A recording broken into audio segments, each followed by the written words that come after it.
The sky was painted red with the light of two suns. The ground trembled as heavy drums echoed across the barren valley. Strange figures moved in silence, their long shadows dancing against the firelight. A crowd of villagers had gathered around a deep pit carved into the earth. Their faces were hidden behind bone masks, their bodies covered in dark robes. They spoke no words, only muttered chants that rose and fell like the growl of an angry beast. At the center of the crowd stood a young alien girl. Her hands were tied, with thick ropes made of twisted vines. Her skin, pale and almost glowing under the red sky, made her stand out from the rest. Her wide eyes were filled with fear, but her voice was trapped inside her throat. The villagers pulled her forward, forcing her closer to the pit. Each step felt like a heavy chain dragging her to her doom. The girl tried to resist, but her small frame was no match for the strength of the villagers. Her feet scraped against the sharp stones, leaving trails of blood on the dirt. She stumbled once, and the crowd hissed like snakes. One of the masked elders raised a staff carved. With strange glowing symbols, the chanting grew louder, faster, more violent. It was not music, it was a command, a call for sacrifice. The girl looked around desperately. There was no one to help, no one to hear her. Her cries would have been drowned by the sound of the drums. Her chest heaved as she tried to breathe. Every breath felt heavier, every second slower. The pit in front of her yawned like a mouth ready to swallow her whole. The villagers dragged her to the edge. Her knees buckled and she fell to the ground. Dust filled her mouth as she coughed and trembled. She tried to speak, to beg, but the words came out broken and weak. The elder with the staff pointed to the pit. The crowd obeyed, and they began to lower her inside. The soil was cold and rough against her skin, her back pressed against the damp earth as the villagers began to pile dirt over her. First a handful, then more, then faster, each grain pressed down, cutting her breath shorter. She screamed once, her voice sharp and desperate, but the sound was swallowed by the chanting and the drums. Her hands fought against the ropes, twisting until her skin tore. Blood soaked into the soil, but the knots did not break. The dirt covered her legs, her chest, and soon reached her face. She turned her head to the side, gasping for air through the small gaps. Her eyes darted to the sky one last time. The twin suns stared back like cold and merciless watchers. The villagers showed no pity. Their chants grew even louder as the soil swallowed the girl. To them, she was not a child, not a person, but an offering. They believed the earth demanded her life. They believed their gods were hungry, and her soul would feed them. Her tears, mixed with the dirt, her small body shaking as fear turned to despair. Darkness crept in around her. The sound of drums faded, replaced by the thunder of her own heartbeat. She could not move. She could not breathe. Every breath was a fight. Every second was pain.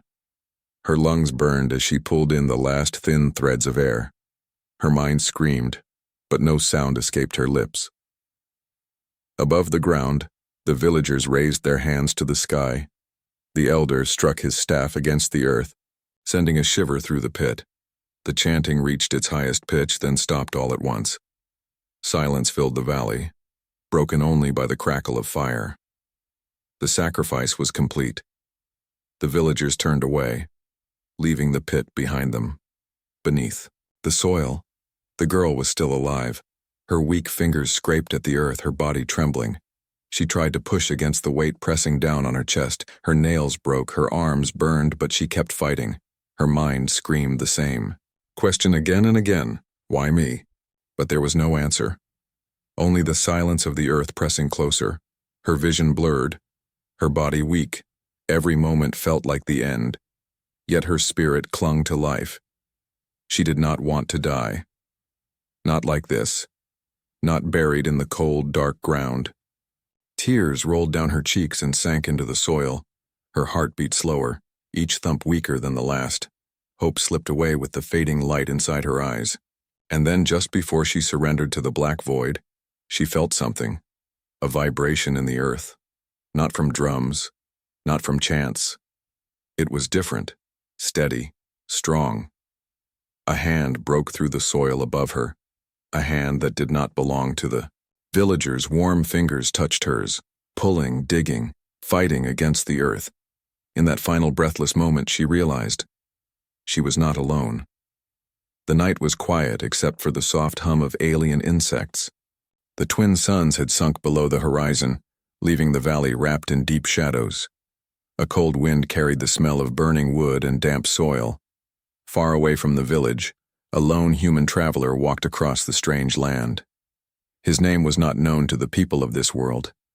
They called him only the Wanderer whenever rumors spread about him. He had no companions, no flag, no kingdom, only a bag of supplies and a blade at his side, his boots pressed into the red dirt, leaving sharp prints behind. The man had walked across deserts, mountains, and forests, but this land felt different. Something about the air carried a warning. He stopped on a rocky hill, scanning the horizon. His eyes caught the faint flicker of firelight from the village far below. He frowned, for he knew what firelight meant on a night like this. A ritual. The Wanderer had seen many worlds and many rituals. He knew that fire and drums rarely meant peace. They meant fear, power, and blood. He turned away, planning to move on. This was not his world, not his fight. Yet his feet refused to carry him forward. Something deep inside told him to stay. The silence of the valley pressed against his ears, and then, faintly, he heard it, a sound unlike the whisper of wind or the call of insects. It was weak, broken, and nearly lost beneath the earth. It was the muffled cry of a voice. The Wanderer froze, his hand reaching for his blade. He listened again, pressing his ear closer to the ground. The sound was real, a voice calling from beneath the soil. Without hesitation, he dropped to his knees.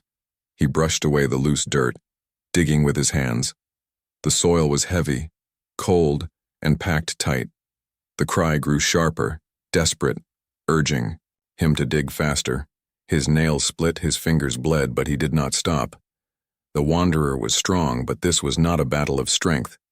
This was a battle against time. At last, his hands broke through to something soft and trembling. A small hand, cold and covered in dirt, reached up blindly. The girl's fingers wrapped around his with desperate force. Her grip was weak, but filled with the will to live. The Wanderer pulled harder, tearing the earth away. Bit by bit, he uncovered her face, pale and gasping. Her wide eyes glowed faintly in the moonlight, filled with fear and confusion. He lifted her out of the pit, her body limp and shaking. She coughed, spitting out dirt, her chest rising and falling.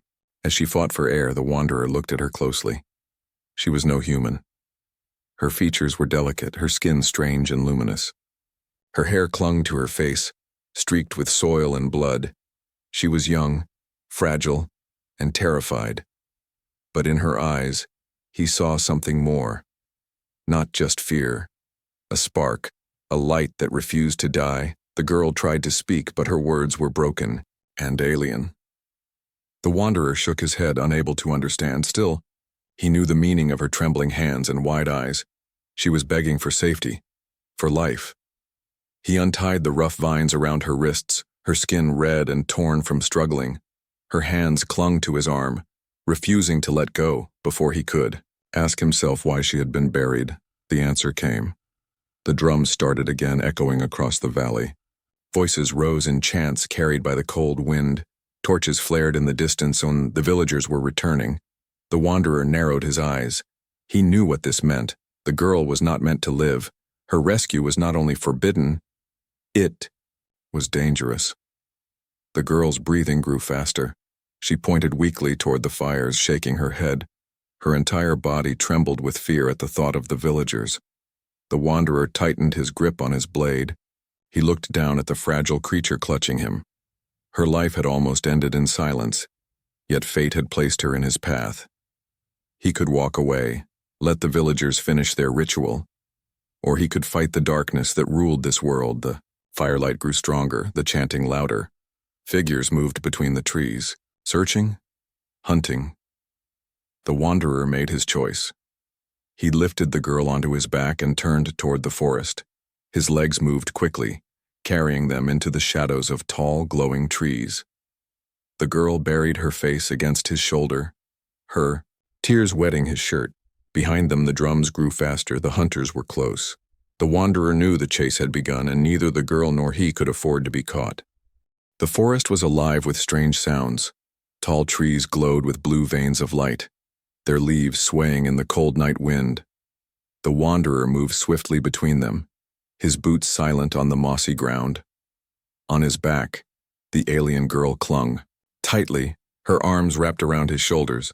Behind them, the firelight flickered through the trees. The villagers had spread out, their chants broken into shouts. Torches waved like angry eyes searching the darkness. Every crack of a branch or shift of shadow made the girl flinch in fear. The wanderer knew they would not stop. He had seen enough rituals to understand. Once a sacrifice was chosen, it must be completed. These people would not rest until the girl was returned to the earth. His jaw tightened as he adjusted his grip on the blade at his side. He did not yet know who she was or why she was buried alive. But he knew one thing with certainty. He would not let her die tonight. The girl whispered weak sounds in her own language. The words were broken and soft, but her tone carried meaning. She was asking if they were safe. The wanderer shook his head, his voice low and steady. Not yet. She understood his tone, if not his words, and her trembling grew worse. A howl split the silence. It was not the voice of the villagers, but of something older, deeper. From the shadows, glowing eyes appeared. Dozens of them. The wanderer slowed, his hand tightening around the hilt of his blade. Strange beasts crept out from the undergrowth, their bodies sleek and long. Their teeth shone sharp under the pale moonlight. The creatures circled, drawn by the scent of fear and blood. The girl whimpered, burying her face against him. The wanderer's eyes scanned the circle of predators. He had fought men before, but beasts were different. They did not chant, they did not reason, they only hungered. One of the creatures lunged, its claws slashing through the air. The wanderer spun, pulling the girl from his back and setting her gently behind him. His blade flashed, striking the beast across its snout. It shrieked and stumbled back into the shadows. The others hissed and snarled, stepping closer. The wanderer stood firm, his body tense, ready to strike. The girl pressed herself against a tree, her wide eyes glowing faintly in the dark. She raised her hands as if to shield him. For a moment, the glow of her skin grew brighter. The beasts hissed, unsettled, their circle faltering. The wanderer glanced back, noticing the faint shimmer of light around her. But before he could speak, the sound of drums returned. The villagers were close. Their chants rolled through the forest like thunder. The beasts growled but slowly retreated as if afraid of the approaching voices. The wanderer sheathed his blade and lifted the girl once more. He whispered, "We move," though she could not understand. Still she clung to him, trusting his strength over the darkness around them. They pushed deeper into the forest. The glowing trees grew denser, the air heavy with mist. The wanderer found a cave hidden beneath a thick curtain of vines. He pulled them aside and stepped inside, the girl following close behind. The cave was damp and cold, but it offered shelter from the hunters outside. He set her down on a flat stone, her body weak and trembling. She coughed, dirt still clinging to her lungs. The wanderer tore a strip of cloth from his sleeve and offered her water from his flask. She drank slowly, her hands shaking, her eyes never leaving his face. For the first time since he found her, silence fell between them. Her breathing steadied, though her body remained frail. The wanderer studied her closely. Her skin shimmered faintly in the darkness, her eyes glowing like small moons. She was unlike any being he had ever seen, fragile but carrying something strange, something powerful. The ropes on her wrists had left deep red marks. He touched them gently, and she winced but did not pull away. The girl drew shapes in the dust with her finger, circles, lines, and strange symbols. The wanderer frowned, recognizing none of them, but the way she looked at him told him these marks mattered. Her hands trembled as she tried to explain. Her voice broke into sharp sounds, a language too alien for his ears. Yet the meaning was clear enough. She was different, important, and the villagers feared her. The wanderer leaned back against the cave wall. He knew what this meant. This was not just a rescue. It was the beginning of a hunt. The girl was not safe simply because she was out of the ground. She carried something the villagers wanted to bury forever, something that frightened them. The drums outside grew, louder once again, echoing through the forest. The villagers were not far, and this cave would not hide them for long. The girl touched his arm, her glowing eyes pleading. Her lips whispered a single sound, repeated again and again. Though he did not understand the word, he understood the meaning. She was begging him not to leave her. The wanderer nodded slowly, his expression calm but his heart sharp with fire. He had seen many battles, but none like this. He had saved her once. But true rescue had only just begun. Outside, the light of torches spilled across the trees. The hunters had found the path. Their voices rose in chants of rage. The wanderer gripped his blade tightly. The girl pressed closer to him. Her glow, faint but steady, and together they waited, knowing the fight was coming. The cave trembled with the sound of drums. The glow of torches bled through the vines at the entrance, shadows dancing on the walls. The wanderer stood with his blade ready, his body tense like a drawn bow. Beside him, the alien girl pressed against the cold stone, her wide eyes glowing faintly in the dark. The chanting grew closer, voices echoing with fury. The villagers were hunting, their steps steady and certain. The wanderer's mind raced. He could fight, but the girl was weak. One mistake and the cave would become their grave. He turned his head toward her, his voice low. "We must move." She did not understand the words, but she understood the urgency in his eyes. She nodded, her body trembling. The wanderer pulled aside the vines at the back of the cave. A narrow crack led into a hidden passage. The stone walls scraped against his shoulders as he pushed through, carrying the girl with him. Behind them, the vines shifted as torches pierced the cave. The villagers entered, their chants sharp, but the prey was gone. The narrow passage opened into the forest again. The wanderer moved quickly, his steps light, his breathing controlled. The girl clung to him, her head resting against his shoulder. The night air was cold, heavy with mist that curled like smoke around the glowing trees. Yet the sound of drums followed, never fading. The hunters were spreading, their voices weaving a net through the forest. The wanderer crouched low, studying the ground ahead. The soil was soft, marked with strange tracks. He recognized the paw prints of beasts, the same kind that had circled them before. The forest itself was against them. He tightened his grip on the girl and pressed forward. Every step was a gamble between the hunters behind and the dangers ahead. Suddenly, a horn echoed across the valley. The sound was deep and sharp, carrying command. The villagers had found the cave, and now knew their quarry had escaped. The chase began in earnest, torches spread across the forest, weaving lines of light. The wanderer darted between the glowing trees, his heart steady, his focus sharp. But he knew he could not outrun them forever. The girl stirred, her trembling hand pointing to the left. She whispered a sound, soft but urgent. The wanderer followed her gesture and saw a slope leading down into the mist. It was dangerous, steep, covered in slick roots, but it offered cover. Without hesitation, he carried her down, his boots sliding against the damp earth. Branches whipped against his face, roots clawed at his legs. But still he pressed on, deeper into the mist. The villagers' voices echoed above, their torches flickering at the top of the slope. They shouted in anger, the horn sounding again. But the mist swallowed the wanderer and the girl. For a moment, silence returned, broken only by the sound of his footsteps. The girl pressed her glowing hand to his chest, her eyes wide with fear and trust. The wanderer nodded, but his gaze remained sharp. He knew silence never lasted long. The mist cleared, revealing an open clearing filled with strange stones. Tall monoliths jutted from the ground, carved with ancient symbols. The girl gasped, her hands reaching toward the stones as if she knew them. Her body shook, her skin glowing brighter. The wanderer frowned. This place meant something to her. But there was no time to ask, for the sound of drums returned, closer than ever.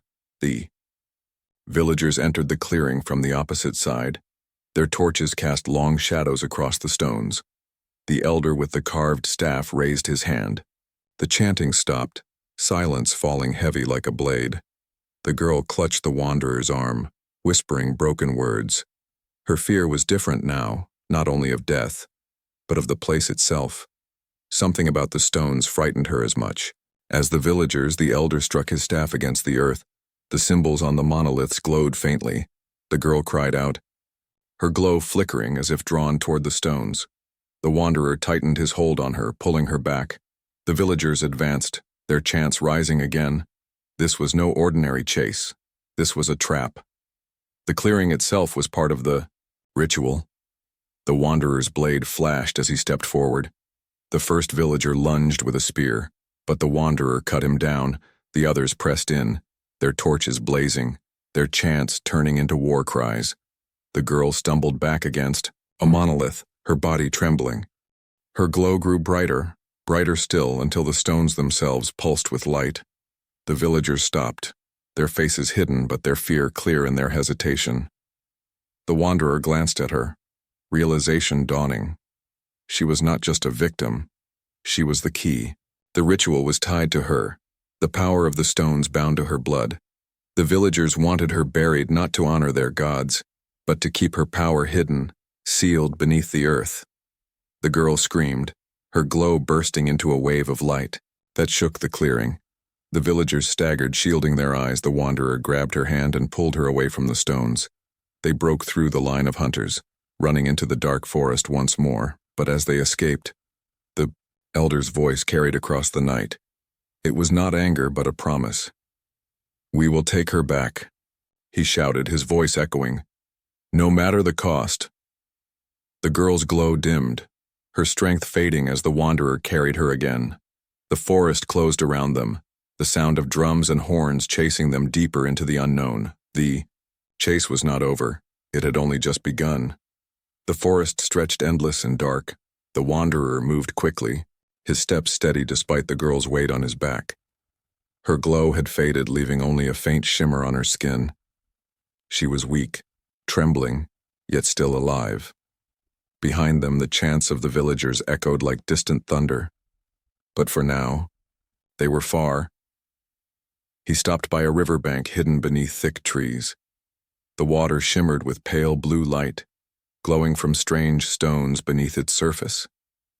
He lowered the girl gently onto the moss, her chest rising and falling with shallow breaths. Her wide eyes looked at him, full of exhaustion, fear, and something else. Trust. The wanderer knelt beside her, pouring water into his hands and bringing it to her lips. She drank slowly, her thin fingers gripping his wrist as if afraid he might vanish.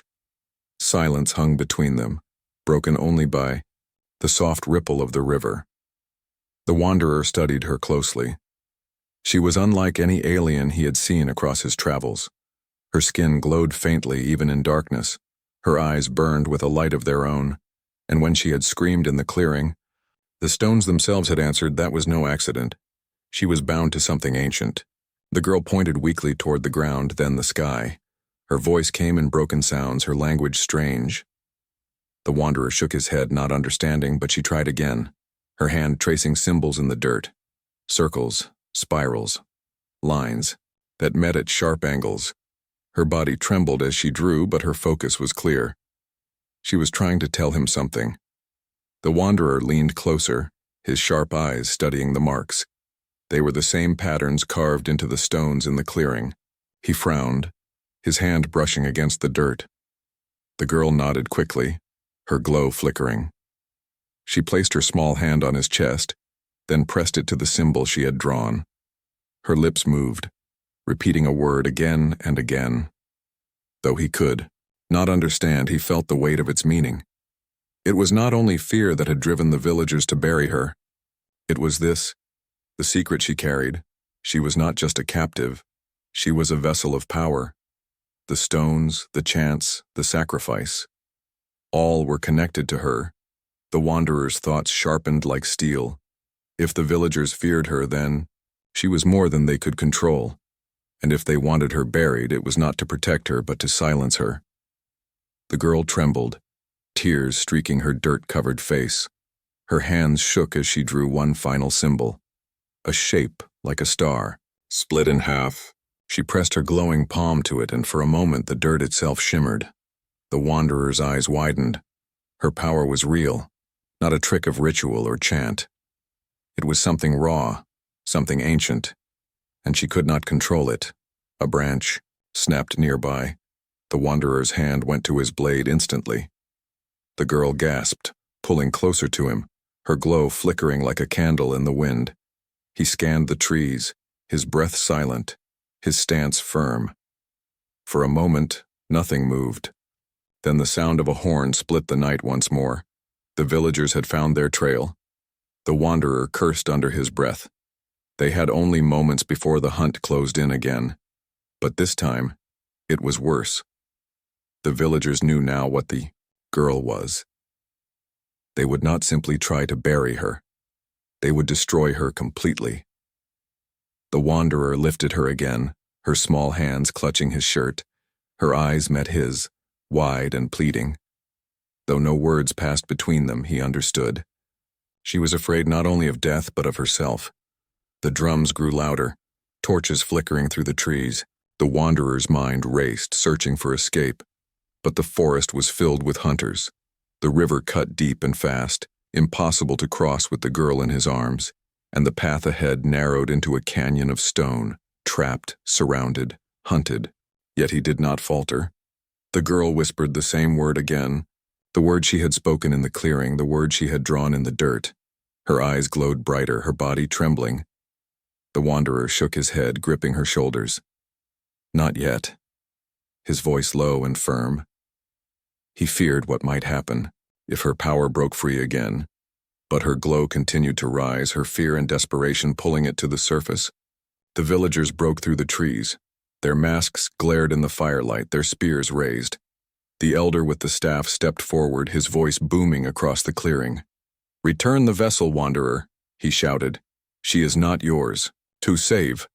The girl clung tighter to the wanderer, her glowing eyes filled with terror. The staff struck the ground, and the symbols on the elder's mask lit with fire. The villagers roared in unison, their chants shaking the night. The wanderer lifted his blade, his stance unyielding. The girl's body glowed brighter still, the air around her trembling with force. The river rippled, the stones shivered, the very trees bent toward her. The secret was no longer hidden. It was alive, awake, and about to break free. And as the villagers closed in from all sides, the wanderer realized there would be no more running. The battle was here. The night erupted. With fire and sound, the villagers advanced, their torches burning like a wall of flame. The elder's staff glowed with strange light, each symbol pulsing with power. Behind him, rows of masked hunters stamped their feet in rhythm. The ground itself seemed to shake. With their chants, the wanderer stood tall, his blade gleaming under the torchlight. His stance was steady, but he knew the odds. One man against a village armed only with steel and will. At his side, the alien girl trembled, her glow rising and falling with her breath. Her hands gripped his arm as if holding on to the last anchor in a storm. The elder raised his staff high. The chant stopped at once, silence falling heavy on the forest. Only the river's rush broke the stillness. The elder's voice carried across the clearing, deep and commanding. "She is a vessel of forbidden power," he declared. "Her light must be sealed, or it will destroy us all." The girl shook her head, her glowing eyes filled with tears. Her broken voice whispered words the wanderer could not understand, but he felt their meaning. She was begging him not to let them take her. The wanderer's jaw tightened, his voice low. "They will not." And then, the battle began. The villagers charged with spears raised high. The wanderer leapt forward, his blade cutting through the first attacker. The clash of steel and wood rang through the clearing. Sparks flew as weapons struck. Blood stained the earth. The girl cried out, her glow flaring like fire each time the wanderer struck. The villagers fought like a tide, endless and unyielding. But the wanderer moved like a shadow, fast and sharp. His blade danced through the firelight, cutting down any who came too close. Yet for every villager that fell, two more appeared. Their chants turned into roars of fury. The elder's staff struck the ground. sending a shockwave through the earth. The wanderer stumbled as the soil cracked beneath him. The girl screamed, her glow bursting brighter, pushing back the shockwave. For a moment, the villagers froze. Her light cast long shadows against their masks. Their chants faltered, replaced by gasps of fear. The elder snarled, striking his staff again. This time the stones along the riverbank glowed with him, the symbols carved long ago now pulsing like hearts of fire. The girl fell to her knees, clutching her chest. Her glow responded to the stones as if pulled toward them. She shook her head, trying to resist, but the force grew stronger. The wanderer cut down another villager and rushed to her side. He gripped her shoulders, his voice firm. "Stay with me." Her trembling hand reached for him, her skin hot with light.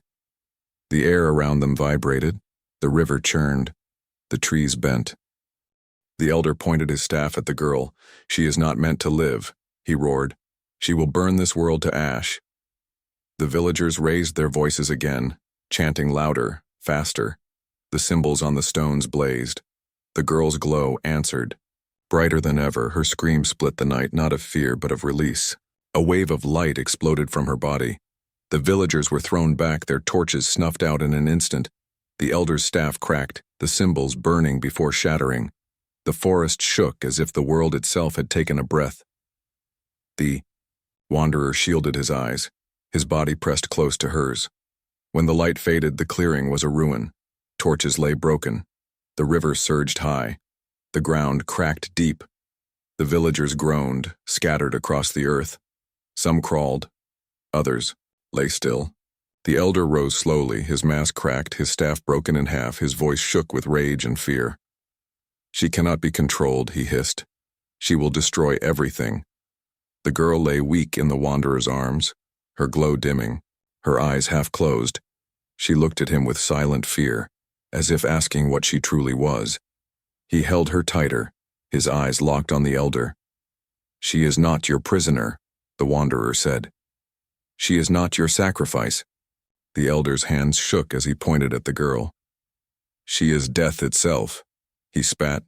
"She must not walk this world." The wanderer lifted his blade, his stance ready once more. The girl's faint glow pulsed, her hand clutching his. Shirt weakly. Her lips whispered one broken word, the same as before, a word he did not know, but one that felt like a plea. The villagers slowly rose again, their fear now mixed with fury. The broken staff still glowed faintly in the elder's grip. The chants began once more, softer, darker. The air thickened. The stones around the clearing shook. The wanderer narrowed his eyes. The battle was not finished. The true storm was only beginning. Smoke curled above the ruined clearing. The air was heavy with the smell of fire and blood. The villagers stood, shaken, their masks cracked, their chants broken. The elder leaned on his broken staff, his voice hoarse but filled with rage. Across from him, the wanderer held the alien girl close, his blade steady in his hand. The girl's glow had dimmed to a faint shimmer. Her body trembled, her strength nearly gone. Her eyes, wide and filled with fear, searched the wanderer's face for an answer. She wanted to live, but she feared the power burning inside her. Her lips formed a word again, the same word she had whispered through every moment of terror. It was not clear to the wanderer, yet the meaning was sharp. "Save me." The elder raised his staff high, shouting with all the strength left in him. "You do not understand, wanderer," he cried. "She is not a child to be saved. She is a storm in flesh, a curse made alive." The villagers murmured, their fear twisting with anger. They clutched their weapons, ready to strike again, but none dared move closer, not while the girl's light still pulsed. The wanderer stepped forward, his voice hard. "You buried her alive," he said. "You feared her, so you chose death for her instead of truth." His words cut through the silence like steel. The elder snarled, his cracked mask glowing faintly. "You are a fool," he spat. "You will see what she truly is when her light burns the world to ash." The girl shook her head violently, tears spilling down her dirt-streaked cheeks. Her hands clutched the wanderer's chest, as if begging him to believe her. Her glow flickered, weak but defiant. The wanderer looked down at her, and in that moment his choice was clear. She was not a weapon, not a curse, not a thing to be buried. She was a life, fragile, frightened, and worth saving. The elder roared and struck the ground with his broken staff. The symbols carved into the stones flared one last time. The villagers raised their voices, chanting again. The forest shook, the river boiled, the air grew heavy. The girl cried out, her glow responding against her will. She clung to the wanderer, fighting the pull of the ritual. Her body burned with light, threatening to break free once more. The wanderer held her tighter, whispering words she could not understand. But his voice was steady, strong, and certain. "You are not their prisoner," he said. "You are not their curse." And with a cry, he lifted his blade high. The steel flashed as he struck the nearest monolith. Stone shattered, sparks flew. The glow of the symbols flickered and died. The villagers gasped, their chant faltering. The elder's mask cracked further, pieces falling away. The girl's glow dimmed at once, the force pulling at her finally breaking. She collapsed against the wanderer, breathing hard. The forest grew silent except for the river's rush. The ritual was broken. The elder staggered back, his voice shaking. "You do not know what you have done," he hissed. "The seal is broken. Her light will spread, and none will stop it." His words sent fear through the villagers, who began to retreat into the forest. One by one, they vanished into the mist. Only the elder remained, his broken mask glowing faintly before he too turned away. His final words carried on the wind. "This is not the end, wanderer. This is the beginning." The wanderer stood in the silence of the ruined clearing. The girl rested weakly in his arms, her breathing slow, her glow faint. He looked down at her, his expression hard but his eyes softer than before. She had been buried to die, hunted to be silenced, cursed by her own people. Yet she was still alive, still fighting, still holding on. And now, her life was bound to his. The forest seemed calmer, but the wanderer knew better. This was no victory, only a pause. The villagers would return, the elder's warning would spread. Others would come, others who feared her light. The girl stirred, her glowing eyes opening weakly. She whispered the same broken word, reaching toward him. He did not understand the language, but he understood the plea. He placed his hand over hers, his voice steady. "You are safe with me." The girl's eyes filled with tears, her glow flickering softly, her lips curved into the smallest, weakest smile. The wanderer turned his gaze to the horizon. The red sky burned faintly with the promise of dawn. A new day was rising. But with it came danger. The girl's secret was no longer hidden. The world would learn. And when it did, she would never be safe again. The wanderer tightened his grip on his blade. He had faced wars, beasts, and storms, but now he faced something greater, the choice of protecting a life that others called a curse. He would fight them all if he had to, for the girl had chosen him, and he had chosen her. In the distance, the sound of another horn echoed, not from the villagers, but from somewhere far, somewhere unknown. The girl gasped, her glow rising faintly once more. The wanderer narrowed his eyes, scanning the horizon. The story was not finished. It had only begun.